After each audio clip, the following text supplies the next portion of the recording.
How you doing? Good morning. Good morning. Welcome to another time here, another time to pray.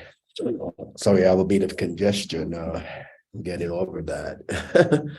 You're welcome. Welcome to pray. Welcome to our time here together. Thanks for making it. Thanks for coming. We're leading ourselves in a place of prayer, doing a study through the book of Daniel.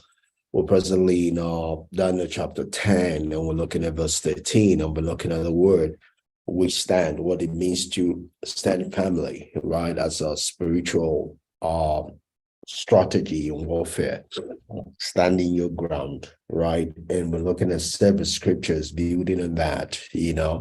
Today we move on. Yesterday we looked at John 15, verse 2, the importance of growing, right? As part of enablers for us to stand so strongly, right? To stand firmly, right? As us to hope to defend our ground, our position, our line in the sand, as part of our spiritual warfare stance. Today we're moving from that, and what comes to mind is Rebekah, right? In Genesis 25, in Genesis 25, they was a talk about Rebekah not being able to give birth to children on time. And Isaac prayed on behalf of Rebekah because Rebekah was troubling Isaac, as part of not giving birth, and Isaac said, hey, I'm not God. I don't give it to God. I don't give it. But Isaac knew his way to the throne room. So he pleaded with God, to take this eyesore away from Rebekah. And God heeded, God answered. And when Rebekah now had the answer to her prayer, right? You would think that if God was the one that gave you a child, a pregnancy, everything should just go, okay, no troubles, no issues.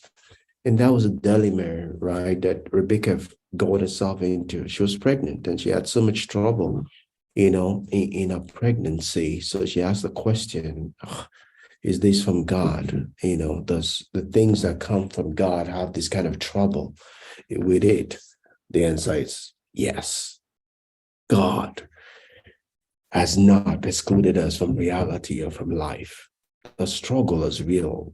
Living it has its own struggle, has its own challenges, right? The time when we will have no challenges is when we die and leave the scene. For as long as we are on this side of eternity, we will have issues to deal with. We will have people to deal with. We will have circumstances and situations of life to deal with.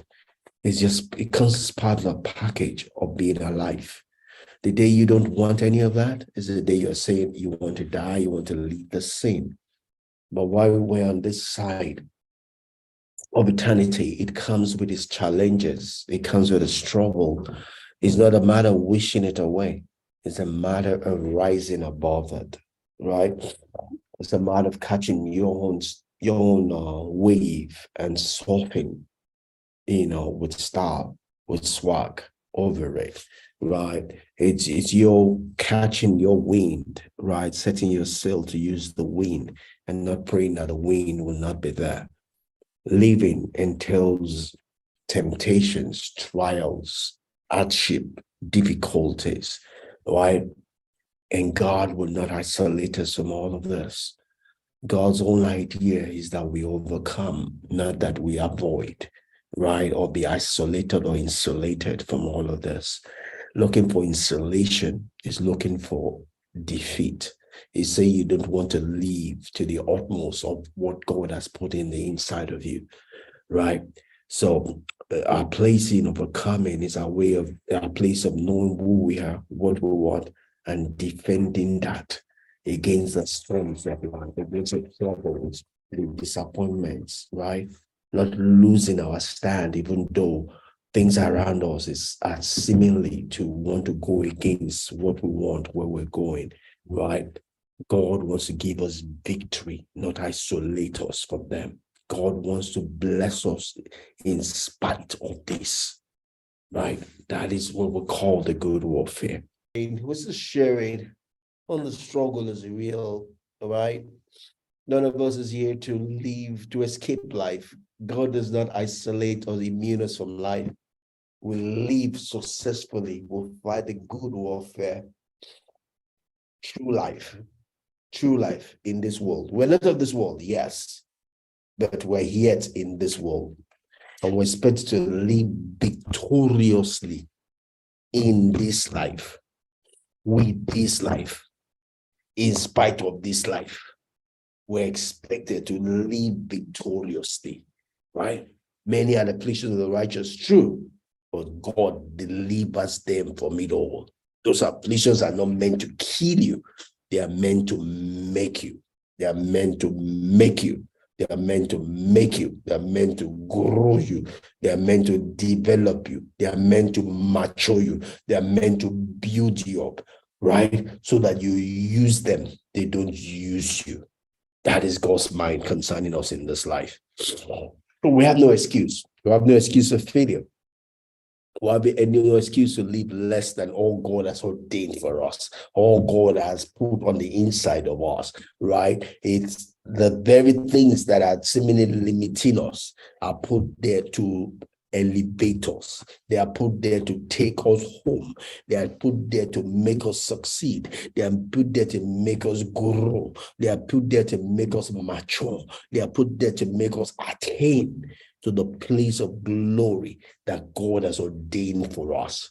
So in Genesis 25, we'll see Rebekah. Rebekah had problems with the children in her womb. So she was saying, if I have problems, this is not from God.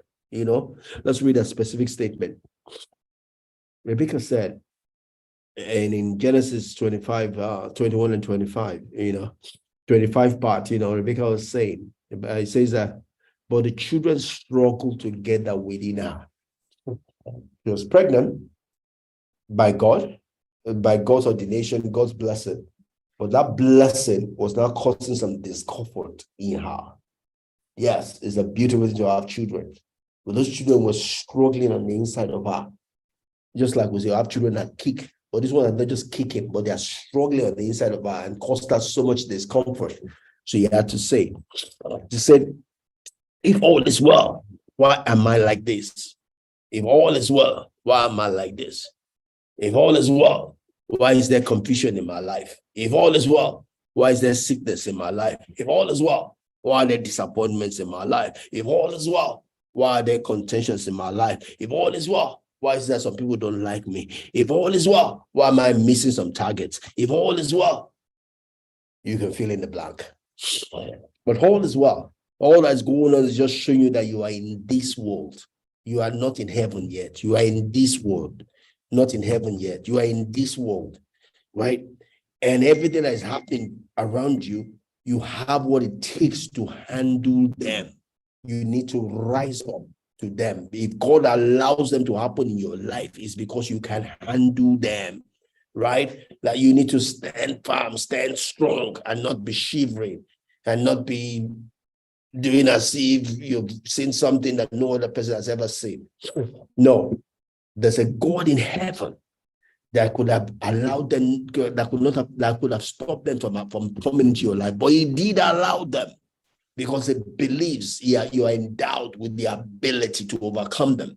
And in your overcoming them, you attain to your own destiny. You attain to your own calling.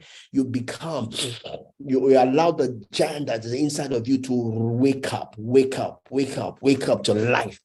Right? You are not going to get to that destined place if you don't overcome, because that which has been put before you is to be overcome, is to elevate you, is to grow you. Again, it's more like the wind. When you're sailing and you have the wind did not come to sink you. The wind, it comes to help you get to where you are going. All you have to do is set your sail right? And if you're surfing, the wave is not to drown you.